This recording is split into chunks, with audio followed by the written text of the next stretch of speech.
Hello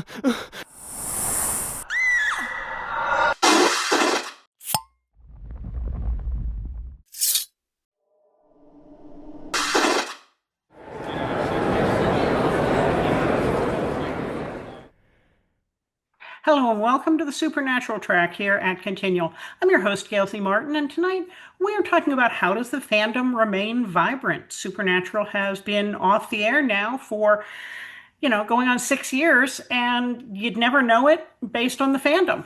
So we're going to talk a little bit about how the fandom keeps on going and why it still seems fresh after all this time. But first, let's let my wonderful panelist introduce herself. Lynn, go ahead. I'm Lynn Kramer. I'm a professor at the University of South Carolina, and I've been a fan probably for about 7 or 8 years now, maybe nine. I don't know. I ended up binge watching it and haven't stopped, Okay. obviously.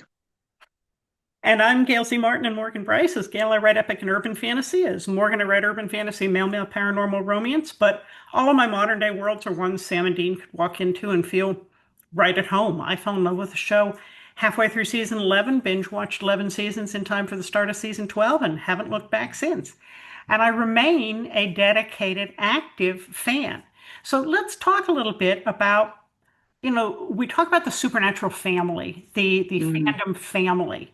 What makes Supernatural's fandom different? Lynn?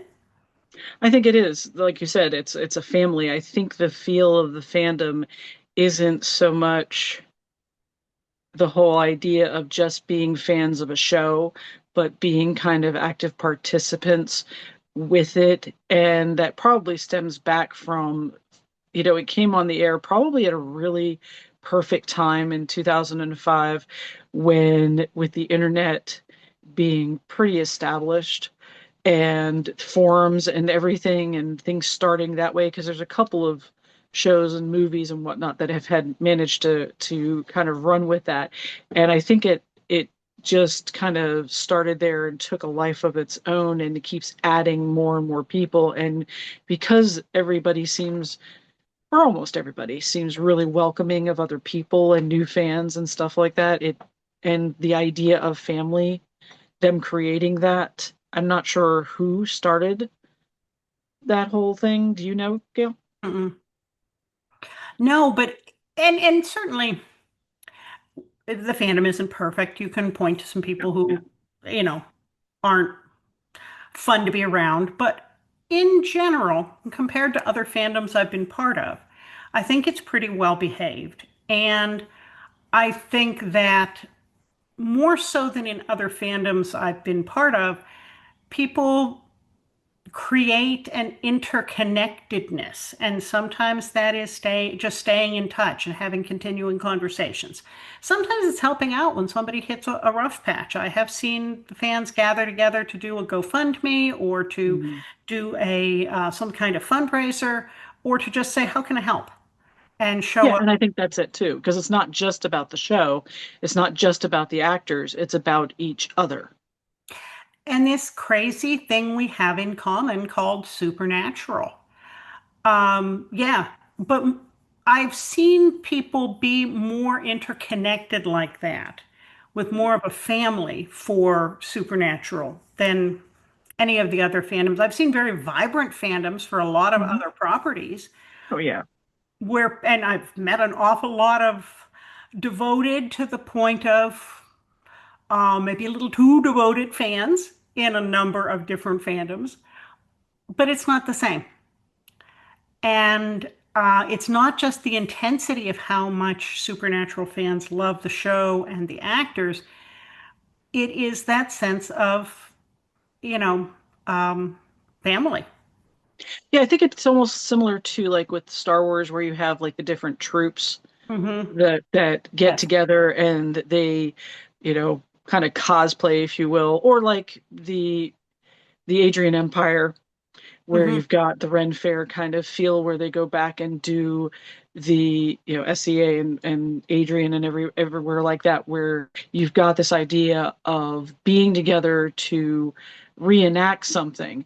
And fans do reenact and become their Hmm. favorite characters and stuff like that as well, but also discuss those things and discuss it. And because it's more modern and Hmm. it's not, even though it's fantasy, it's modern fantasy, you can pull in the real world and that kind of opens it up a lot more than just Hmm. the worlds that were created. Sure. Well, of course, we've got reruns, and the show continues to be streaming somewhere. I Right. hesitate to say at the moment because this will live on and it'll move from channel to channel, but Yeah. it continues to be out there, as well as being available on DVD. So, that's a big thing is accessibility, is Yeah. having the show be there, not only to bring in new fans, but for those of us who, may have binge watched all 327 episodes multiple times. Multiple times. It's a comfort show for a lot of Yeah. fans. Yeah.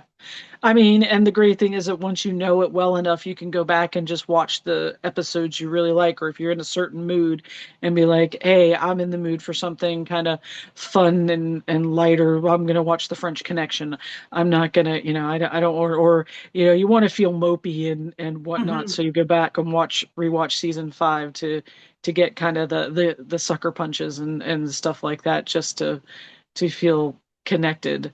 Yeah, I think that's pretty valid. Hmm.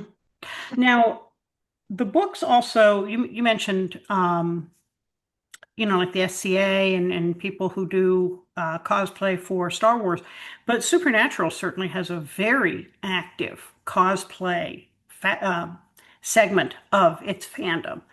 Um, and I think that's another one of those ways people can participate that keeps the fandom alive because you feel like you're part of it. I've seen some amazing cosplays of Hmm. Supernatural at conventions and people posting their pictures online. People put a lot of effort into becoming their favorite character. And from what I've seen, the actors have been very supportive and very complimentary of that. Thoughts about the cosplay? Yeah, I was gonna say that's actually, I mean, you mentioned the actors being supportive of that and them loving it, and that's just it. They're fans of it as well. They're fans of the fans. Hmm. And they, don't push people away. They don't push them away. Yes, you've got, your fanatics, so to speak, but they tend to be really welcoming of everybody, and somebody cosplays as them. They might roll an eye here or there. I mean, who wouldn't? If something gets a little over the top, but for the most part, they dive into the fun. And I Hmm. think that helps a lot. I haven't been to any of the cons, but I think the cons are really really integral into keeping this fandom alive, into keeping the show alive. Hmm. It's really hard to imagine them stopping Hmm. the conventions. It'd be that's I they just kind of sunk in. It's the one fandom I saw where it was, and the fact that you can see so many of them online and they're okay with that, even Hmm. though they weren't supposed to. Hmm. I noticed that from the because I watched a few of the early years. I was like, I got into doing that and seeing the panels and stuff like that. And I was like, this is kind of cool. They tell people you shouldn't be filming this because we're not supposed to be doing this. This is supposed to be just for you guys who are here. And then it became kind of this little wink, wink, nudge, nudge, rather. And then it was like, okay, the CW went, you know what? We're not losing anything out of this. The convention people were like, you know what, we're still making money and stuff off of this. It's bringing more people in. It's not hurting us in any way. Let's just embrace it, that people can see it. And then maybe they'll save up money and come to a con, or they'll buy the merch or whatever. So they're not losing anything by having that accessibility even online. And I like that. That's one of the things I really loved about it was like, you know, we get to share in these moments that we wouldn't otherwise get to see. And that Yeah, helps. I go to a number of conventions as an author during the year, so I'm pretty seasoned when it comes to being a con goer. I've been to cons, just not to a supernatural one. Right. But supernatural cons are different. I love the big conventions like Dragon Con, and sometimes Dragon Con will have a number of supernatural themed panels, or they will have some of the actors as guests. Um, and that's wonderful because it's, again, broader exposure. But there's something about a supernatural convention that is a very different feel. Even when you're going to a genre convention and you're surrounded by all your peeps and you recognize all the costumes and these are your fellow nerds and you all speak the same nerdy language, Supernatural is just one step more intense with that. Um, it's like a family reunion where you like all the family members, which doesn't usually happen in real life. No. And I'm talking about the creation entertainment Yeah. conventions, and there are usually at least 8 to 10 of those all over the United States throughout the year.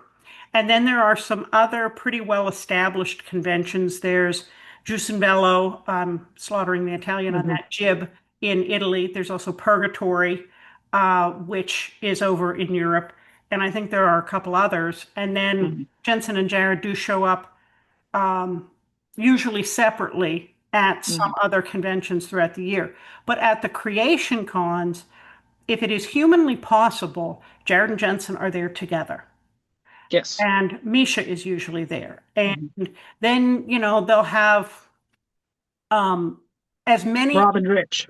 yeah, yeah, yeah. They'll have, well, Rich is usually doing master of ceremony stuff. Right. I love the fact that they got ingrained into that and Mhm. became, kind of the leads for that, for the music as well as that. And then the karaoke took off. Like, I love that whole these are the they created their own kind of playtime, their Mhm. own little separate events within the event.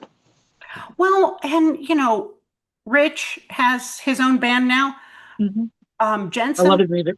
with Loudon Swain Hmm. um, is has a band and recordings and they brought out albums. Jason Mans and that Yeah, came in there's on that. that whole crowd.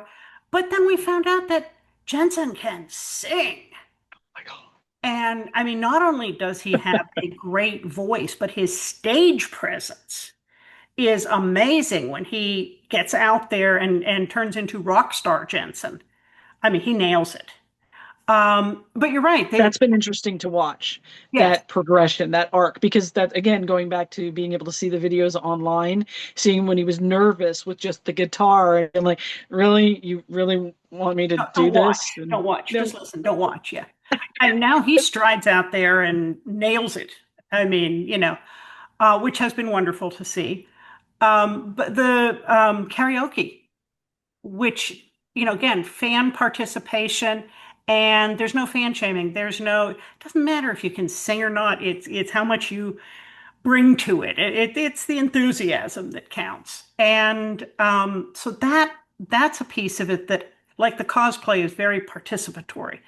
And maybe not everybody does all the pieces, but there are pieces there for you to pick depending on what you are interested in.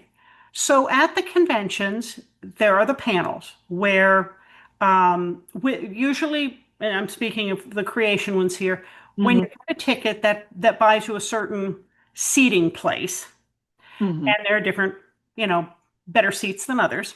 Gold, silver, and bronze. Yep.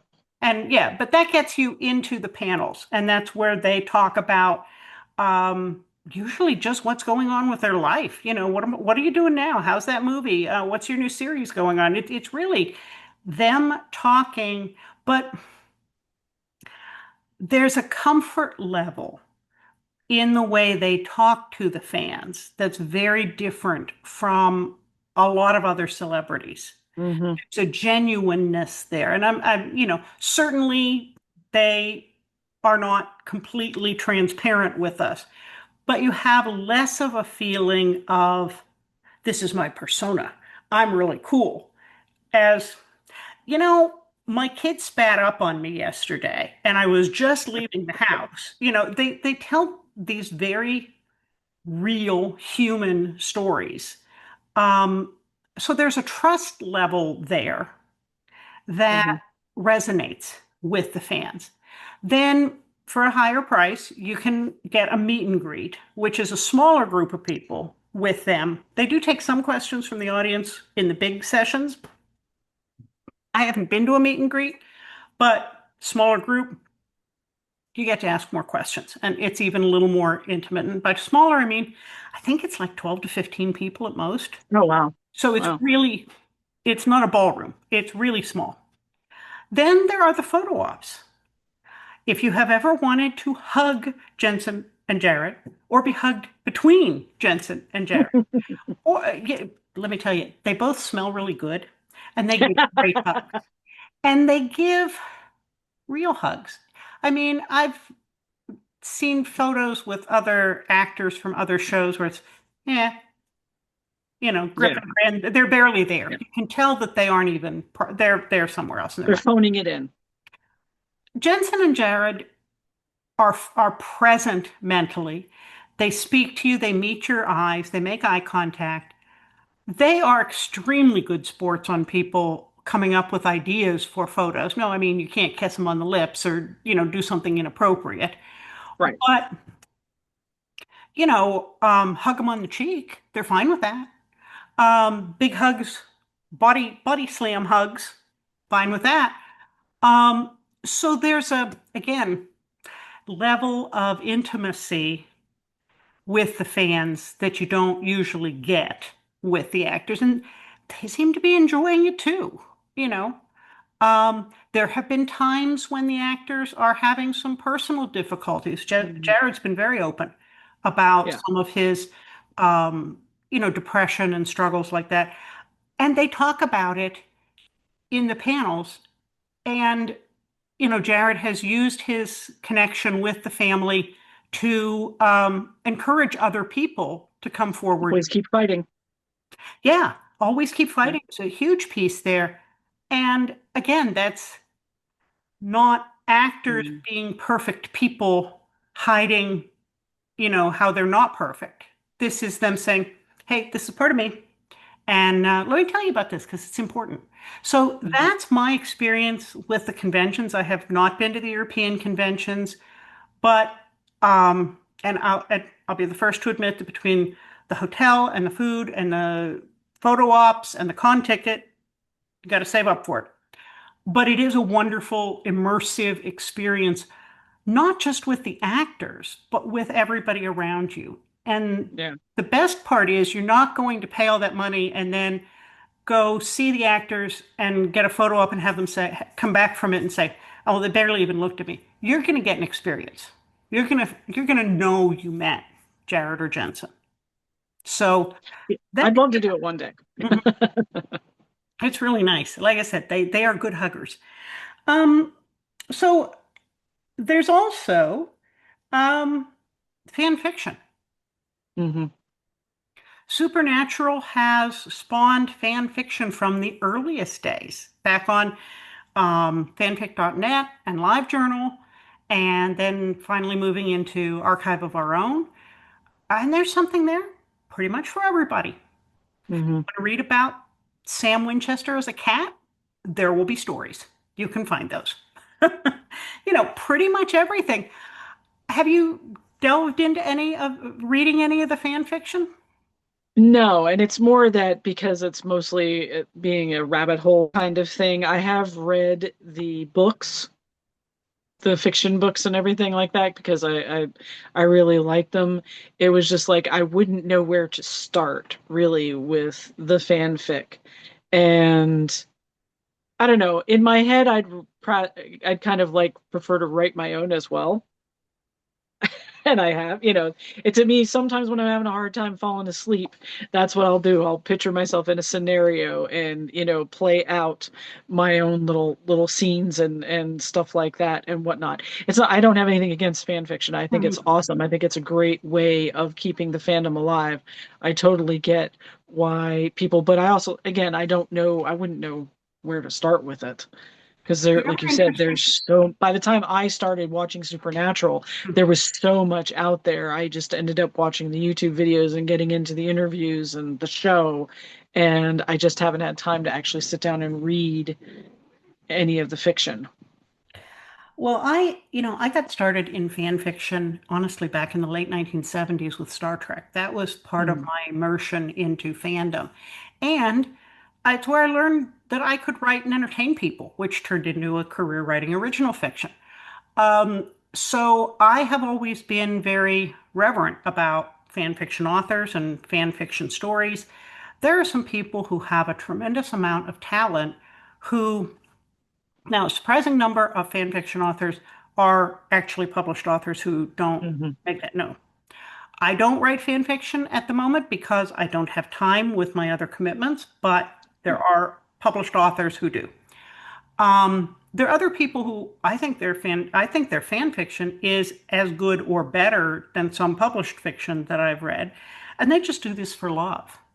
And they have a hmm following, and people get excited when they post a new chapter or a new story on Archive of Our Own, which we call AO3. And then there's all the comments and the discussion, which is generally positive. Again, a fandom that holds each other up instead of tearing each other down. Yeah. Um, so that is another way that the story keeps on going and changing and reimagining itself, both stories about Sam and Dean as Sam and Dean Winchester, like extensions of the show, and Right. then also kind of like whole new series, as if Jared and Jensen are cast in a different TV show or movie, and here is a story starring them. And I've, Yeah, the scenes that we don't get to see, the stories that in between the stories. or even, Jared Jensen is a mob boss, and Jared is his, top enforcer. And here's 147 words, 147,000 words of fiction about Jensen as a mob boss. So really, I can could see it. J2, like I said, as if this is a whole new series, this is a whole new movie, this is a whole new story, and they happen to be the actors that are cast in the lead roles. Uh, Mhm. which again, just there's always something new, there's always something fresh.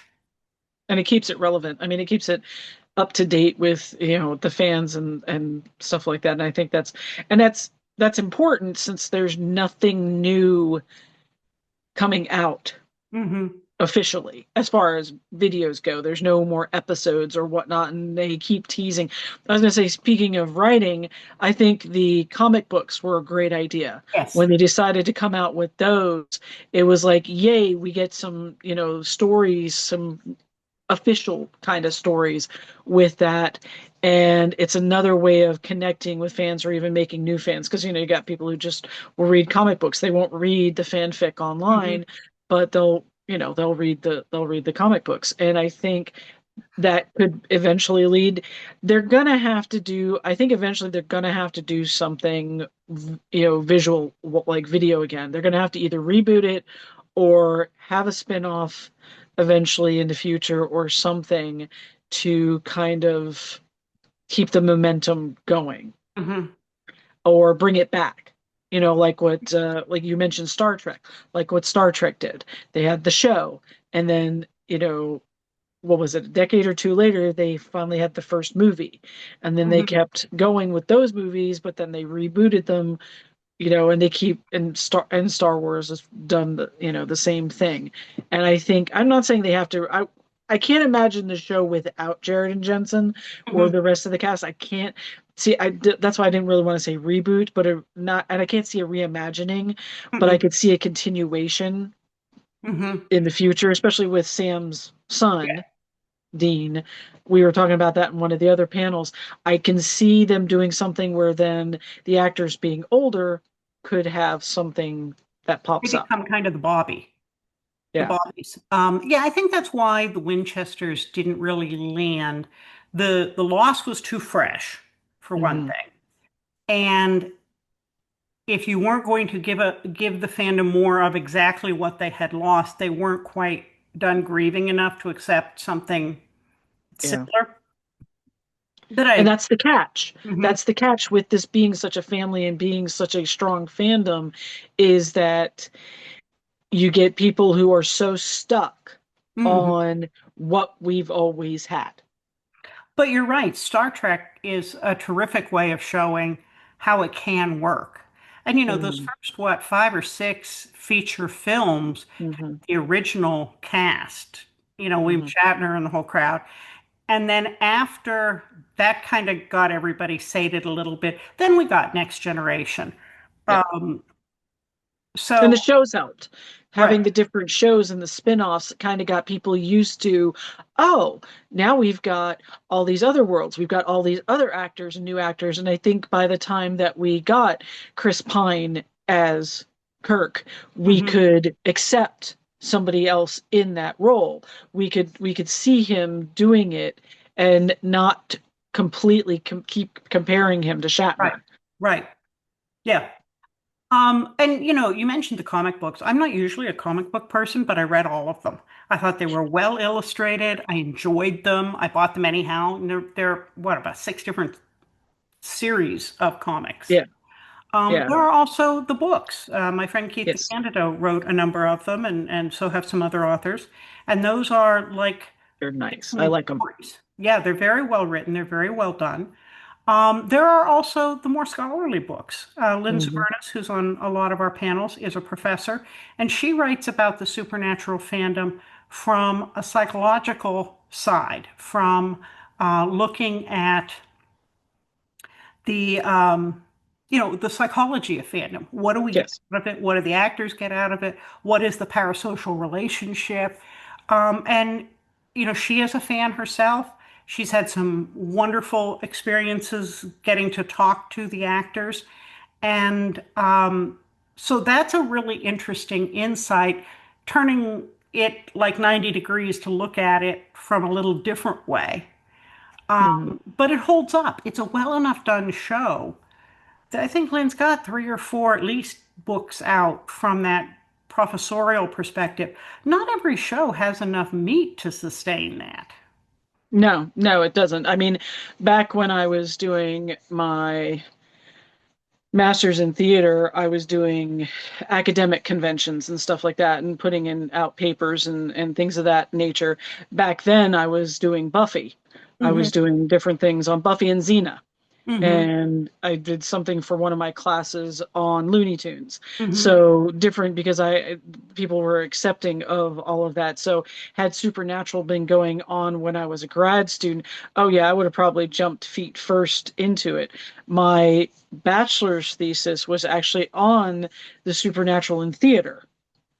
And so, and the elements and how does that get portrayed on stage Hmm. using basically it's just different plays that were going on in London at the time that I was an undergrad and Hmm. whatnot. But it was really, really interesting to see that. So I've always been interested in the supernatural. So the only reason I missed this show in 2005 when it came out is we had just gotten rid of cable. We were both, my husband and I were way too busy to be watching TV. And so it kind of slipped under the radar for me. And so thank God for streaming Hmm. because I don't know how long it would have taken me to kind of find it. It's the second show I binged watched. I Hmm. don't usually binge watch things, but yeah, it's the only one of two shows that I've just sat through and just kind of devoured and Hmm. had to pace myself Hmm. with. Well, I know why I missed it in 2005. I had small kids. We were watching Nickelodeon. We were watching what they wanted to watch, which was not Supernatural. So I was watching kiddie shows. And then by the time I did finally get into it, they were gone and off doing their thing. And it was like, ooh, I get to watch some grown-up TV. I wonder what this is like. And Now, speaking of kids, and mhm, that's what's going to keep it going. mhm, People who were kids or younger are now going to teach their kids, show their kids the show. They're going to get into it, and each generation, it's going to keep getting more and more fans. And I think as long as the fandom stays accepting of that and welcoming, and can, it also gives you a fresh, like if you watch it with somebody who hasn't seen it before, then mhm, you get something new out of it at the mhm. same time. Well, and it's interesting you mentioned the YouTube videos. Now, there are a million convention YouTube videos, but there's also a lot of podcasters and original content out there, interviews. Um, we do these panels on Continual every week, Mhm. where that's out there on YouTube, where we're talking about specific pieces of the show and the fandom and the legacy. And I'm not the only person, doing a show like that. So if you just want to, if you also want to delve into seeing people talking about the show and about different aspects, there's a huge amount of content out there to Oh yeah. enjoy in both YouTube and in podcast form. Supernatural Then and Now is one of my favorite podcasts. Hmm. I love, I started listening to it and I was doing it when I was out running. And that would become one of my, when I wasn't in the mood for music, that's become one of the things. I'm a Hmm. bit behind right now because I haven't been able to run since last year. Hmm. But I do intend to continue on. I also got to a point where I was like, ooh, I'm going to catch up and then I'm going to have to wait for new episodes. So maybe I need to back off a little bit. So I'm actually not unhappy about that because I like it. But that is one of my absolute favorites. I think it's well done. I love hearing I'm just a nerd in a lot of different Hmm. ways. I love listening to the movie business because I did study film as well as theater, and I just really like hearing the technical stuff and that they explain it Hmm. and getting the different viewpoints behind the scenes is a lot of fun. Yeah. Well, and there are also some sites out there dedicated to Mhm. supernatural that have been around for a long time. I think one of the best is Winchester Family Business. And they talk about all things related to supernatural. So they talk about the conventions. They talk about what the actors are doing now. So their newest shows and what's going on with them and their lives. And it's a very well run, well curated site with good content. Now, there's also a vibrant supernatural fandom on social media. As with all things on social media, caveat emptor, buyer beware. Some groups are better managed than others. Some Mhm. are a bit more of a free-for-all. Your mileage may vary. But I have found some really good Facebook sites, especially where people are sharing convention photos, um, audio snippets from conventions, talking about what they're actually organizing to get together at conventions, Mhm. organizing events at conventions, um, and forming friendships. I mean, I've met people on those Facebook groups that I have then met on these panels that I have then met at conventions. So, they can be a really great interaction opportunity. Just as with anything on social media, you just have to kind of look around and make sure that you found the place where you're most You could be comfortable. comfortable. Yeah. Yeah, and I'm not going to lie, if Facebook recommends something to me and I see that you're a member or a fan of it, you like it, I like it. I'm like, Gail likes this. It should be good. Thank you. That's a heavy responsibility. Not Now to I'm put the just pressure thinking on about you, but that. Yeah. you've been doing that a little longer than me, and you've got, of course, the North Carolina convention page and everything, which is a lot of fun. So it's like, oh, okay, this is something that to me it's like, okay, I trust you to know which ones are good content and not just the spammy kind of thing that, Yeah.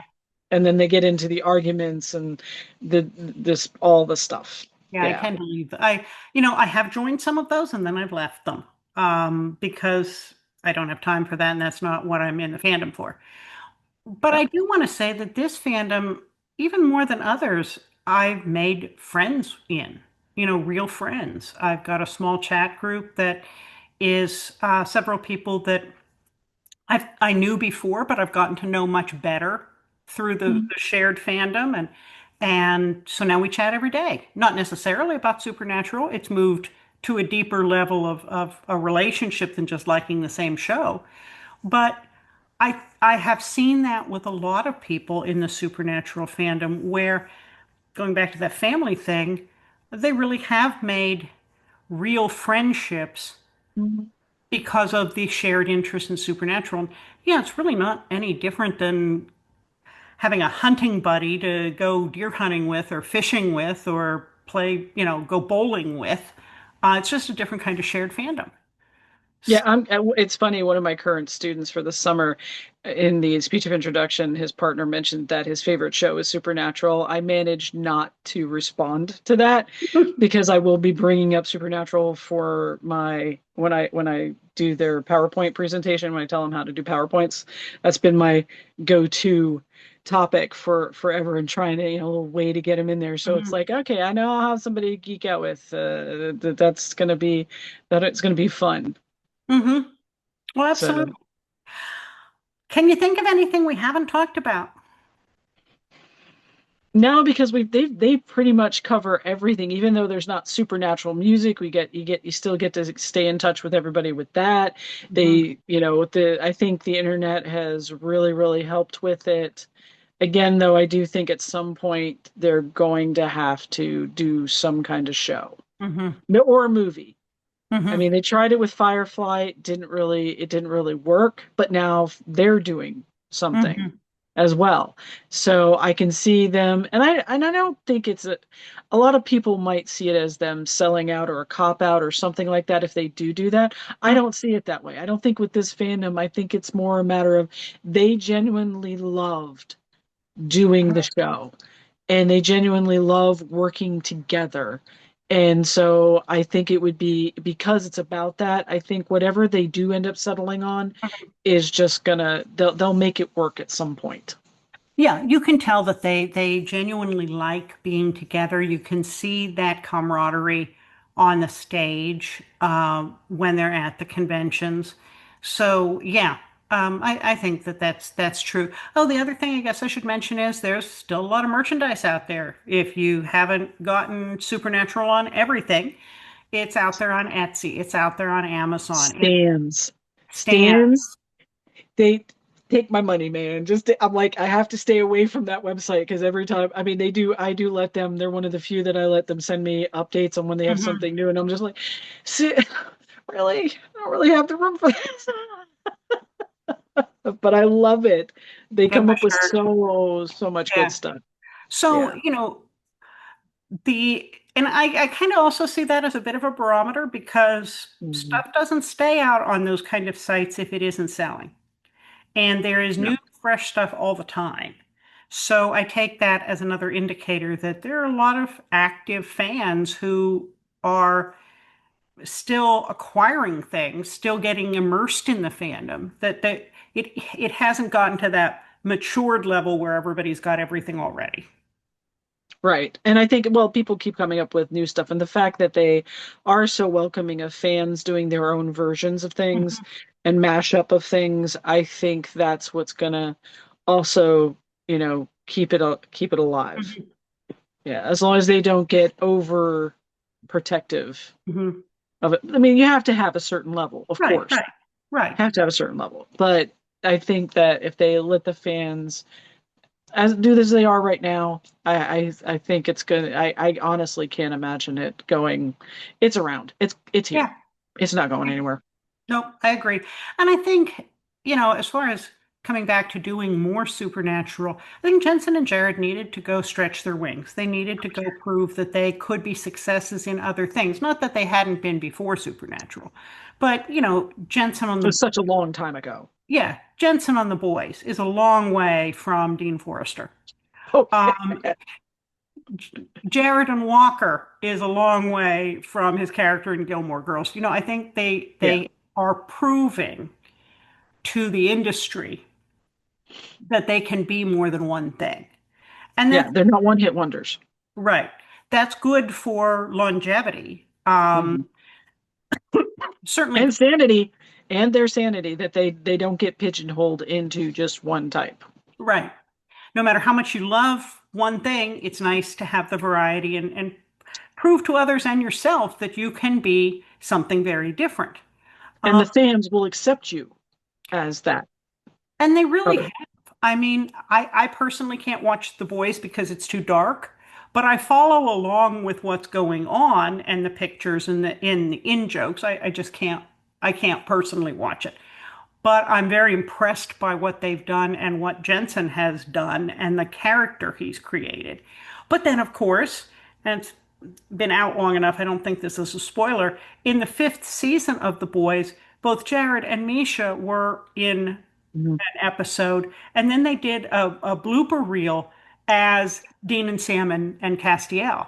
And it's Yeah. Kripke running it, who ran Supernatural, and you know, so many of the other actors from Supernatural have had parts. Uh, When Jim Beaver showed up, I was like, yeah, either walk-on parts or recurring parts. So there was kind of a mini actor Supernatural uh, reunion there. And the fact that the actors like that, that they welcome each other, that they don't feel like this somehow takes away. Um, when you see them together at the convention, you can see that they actually like each other. it's genuine. Mhm. That's what I tell my students. It's one of the things I point out to kind of get them interested in the fandom. I'm like, what you're seeing here, and I show them a clip of Jared and Jensen at one of the conventions talking about how they first became, how they first started Mhm. with the show. And it's more at that time, it's about trimming it down. How would you use this if you were trying to sell this show? And it's like, okay, so you have something brand new and you've got the actors talking using that as an impetus, but you can see how they are on the stage with each other. And that's, I mean, it's not acting. And the fact that I tell them, like, I have never heard anything like truly negative about people's experiences on set. I Mhm. mean, have there been questions about plot lines with certain Mhm. characters and how they were treated? Sure, but even then, it's not anti shit the show. It's not Right. anti supernatural. It's more a matter of, okay, I didn't think this was handled very well, but I had a blast. Mhm. I'm not, and how can you say that for a show, especially one that ran for 15 years? Mhm. I have never heard of another show like that. Yeah, yeah. Kripke is a tremendous showrunner, and I think that's also a kudo to all the actors and what they brought to it. Because Jared and Jensen are also very protective of the show, Yeah, and very protective of the other actors. Um, and so, what's coming up in the future? I would love to see them do some movies like we talked about Star Trek doing with the original cast. I would love to see them coming back to an idea of supernatural. Now they'd need to figure out how to get Dean back alive, but he's been dead and alive so many times. exactly. They can explain it somehow. Because it's not the same without both boys together. Right. Yeah, you can't just have one of them. I mean, you really anytime that they were separated for too long, people got twitchy, and rightly so. It just doesn't again, we mentioned it in one of the other panels, like they have they have a fight and then they separate for a little bit and they have a fight, but they finally got rid of that after a while because that was Yeah, they kind of overplayed it a bit. yeah, they're probably the most codependent heroes that we've ever seen, but that's why we love them. Yeah, So they'd have to bring Dean back, but I could see them being in a Bobby Singer role or, maybe a slightly alternative universe kind of thing. yeah, Kripke's brilliant. He could figure it out. you can figure And it out. you know, this is also something that Jared and Jensen are very clever, smart people. Acting is an unpredictable business. When Yeah, you have a long time dedicated fandom and a property like Supernatural that has a built-in uh, fandom and viewership, you'd be crazy not to keep that healthy and ride that out as long as you can. So I wouldn't be surprised if they come back with some of that stuff, and we have that to look forward to. Well, yeah. believe it or not, we have filled our time. So, Lynn, tell us what you're working on and where we can find you online. Basically, you can find me at Facebook or under my name or on Instagram with a 34 after my name and stuff like that. Right now, I just teach. I'm hoping to get back to writing at some point, but yeah, teaching, And teaching. and since And yes, You have Lynn K, it is Lynn Kramer. yes, Lynn Kramer. Sorry, I thought I changed that on here. I don't know. Now it's back to K, but that's okay. I'm pretty easy to find at morganbryce.com, gailzmartin.com. If you spell those right, you'll find me on all the major social medias. I actually had two things come out today. Angels and Omens under my Morgan Bryce name in my Treasure Trail series came out on audiobook, and Necessities in my Fox Hollow Shifter series, also under my Morgan Bryce name, came out in ebook. So it was a big day today. So, hey, thank you Yay! so much, Lynn. This was a lot of fun. I had no doubt that we could cover plenty of stuff. And thanks to all of you for watching and listening. There will be more Supernatural coming up soon, so we'll see you online.